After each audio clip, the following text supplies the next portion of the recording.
DSC preparation కి మిగిలిన తక్కువ సమయాన్ని డిఎస్సి 2024 యాప్ లేదా DSC2024.com తో జాబ్ ని సాధించండి. యువగళం పాదయాత్ర గురించి రెండు మాటలు.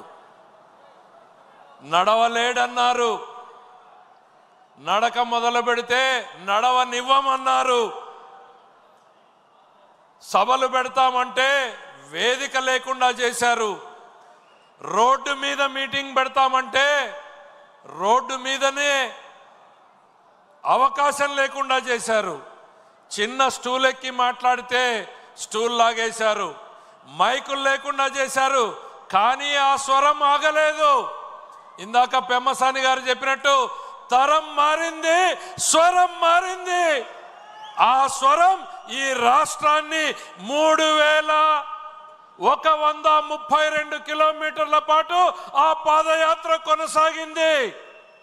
226 రోజుల పాటు పాత 11 జిల్లాలను స్పృశిస్తూ 97 శాసనసభ నియోజకవర్గాలను పలకరిస్తూ 322 గ్రామాల మధ్యలో 2094 గ్రామాల మధ్యలో 1,50,00,000 మంది గుండె తలుపుల్ని తడుతూ బడుగులు, బలహీనులు, పేదలు, యువకులు, మహిళలు, రైతులు వాళ్ళ కష్టాలను, కన్నీళ్లను తెలుసుకుంటూ నేనున్నాను, ఈ తెలుగుదేశం పార్టీ మీకు అండగా ఉంది, చంద్రబాబు గారి నాయకత్వంలో మీ కష్టాలను తీర్చడానికి మేము పని చేస్తాం, నేను మీ సైనికుడిగా పని చేస్తాను అంటూ ఈ రాష్ట్రానికి ఒక నమ్మకాన్ని కల్పించి నిరంకుశ పాలన మీద తొలి తిరుగుబాటు పాదయాత్ర చేసినటువంటి తెలుగు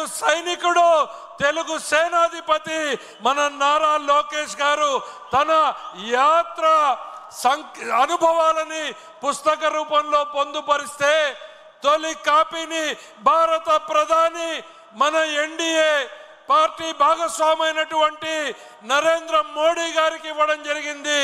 రెండవ ప్రతిని మన జాతీయ పార్టీ అధ్యక్షుల వారికి శ్రీ నారా చంద్రబాబు నాయుడు గారికి ఇప్పుడు పుస్తకాన్ని ఇవ్వడం జరుగుతుంది.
డైలీ 1 పేజ్ అందుకే బరువు పెరిగింది. మోడీ గారు తన బాగా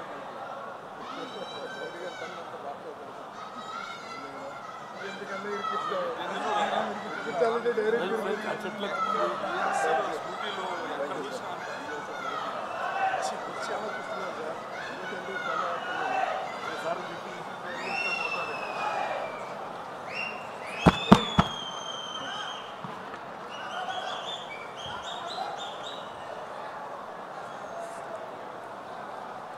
యువగళం ఓ రాజకీయ ప్రయోజనం కోసం చేసినటువంటి పాదయాత్ర కాదు.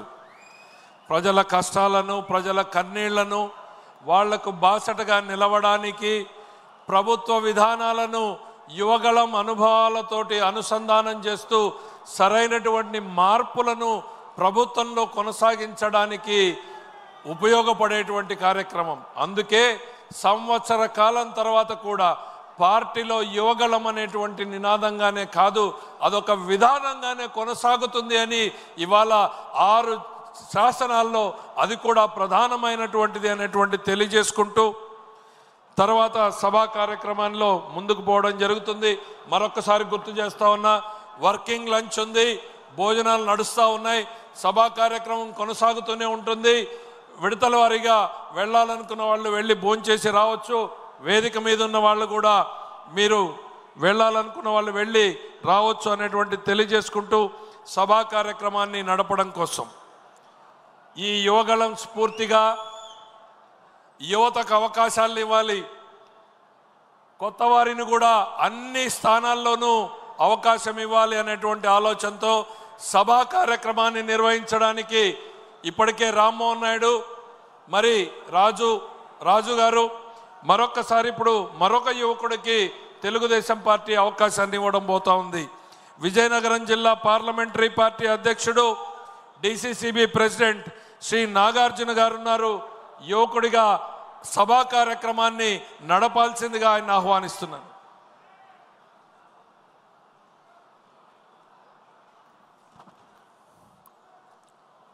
ముందుగా 1980లో ఈ రాష్ట్రం గాఢాంధకారంలో ఉన్నప్పుడు, అవినీతి రాజ్యం ఏలుతా ఉన్నప్పుడు, ప్రజలందరూ కూడా ఇబ్బందుల్లో ఉంటూ కనీసం తినడానికి తిండి కూడా లేని సమయంలో తెలుగుదేశం పార్టీని స్థాపించి ఈ సమస్యలన్నింటినీ కూడా నిర్మూలిస్తానని చెప్పి తెలుగువాడి ఆత్మగౌరవాన్ని ఈ దేశమంతటా మాత్రమే కాదు అంతర్జాతీయంగా కూడా తెలియజేస్తాను అని చెప్పి తెలుగుదేశం పార్టీ స్థాపించిన శ్రీ నందమూరి తారక రామారావు గారిని స్మరించుకుంటూ మన ముఖ్యమంత్రి వర్యులు మన రాష్ట్రాన్ని నవ్యాంధ్రప్రదేశ్గా తీర్చిదిద్దడానికి నడుం బిగించిన శ్రీ నారా చంద్రబాబు నాయుడు గారికి, అదే రకంగా మన రాష్ట్రంలో రౌడీలు పరిపాలిస్తూ ఉన్నప్పుడు రోడ్డు మీదకొచ్చి నిరసన కార్యక్రమం చేశామంటే అరెస్టులు చేస్తూ ఉన్నప్పుడు, అయ్యా అభివృద్ధి కానీ సంక్షేమం కానీ ఇవ్వండి అంటే కేసులు పడతా ఉన్నప్పుడు ఈ రాష్ట్రానికి నేనున్నాను అని చెప్పి మనందరి ముందుకి వచ్చి యువగలం పాదయాత్ర చేసిన నారా లోకేష్ గారికి, స్టేజ్ మీద ఆసీనులైనటువంటి రాష్ట్ర పార్టీ అధ్యక్షులు శ్రీ పల్లా శ్రీనివాసరావు గారికి, అదే రకంగా స్టేజ్ మీద ఉన్న నాయకులకు, స్టేజ్ ముందున్న నాయకులందరికీ కూడా నా నమస్కారాలు తెలియజేసుకుంటూ, ఇప్పుడు మనం ప్రవేశపెట్టబోతా ఉన్న అంశం రాష్ట్రంలో అభివృద్ధి వికేంద్రీకరణ, వెనకబడిన ప్రాంతాలపై చర్చ. ఇందులో భాగంగా రాయలసీమ అభివృద్ధి, రాయలసీమ డిక్లరేషన్ మీద రాయదుర్గం ఎమ్మెల్యే గారు శ్రీ కాల్వ శ్రీనివాసరావు గారిని మాట్లాడాల్సిందిగా కోరుతున్నాం.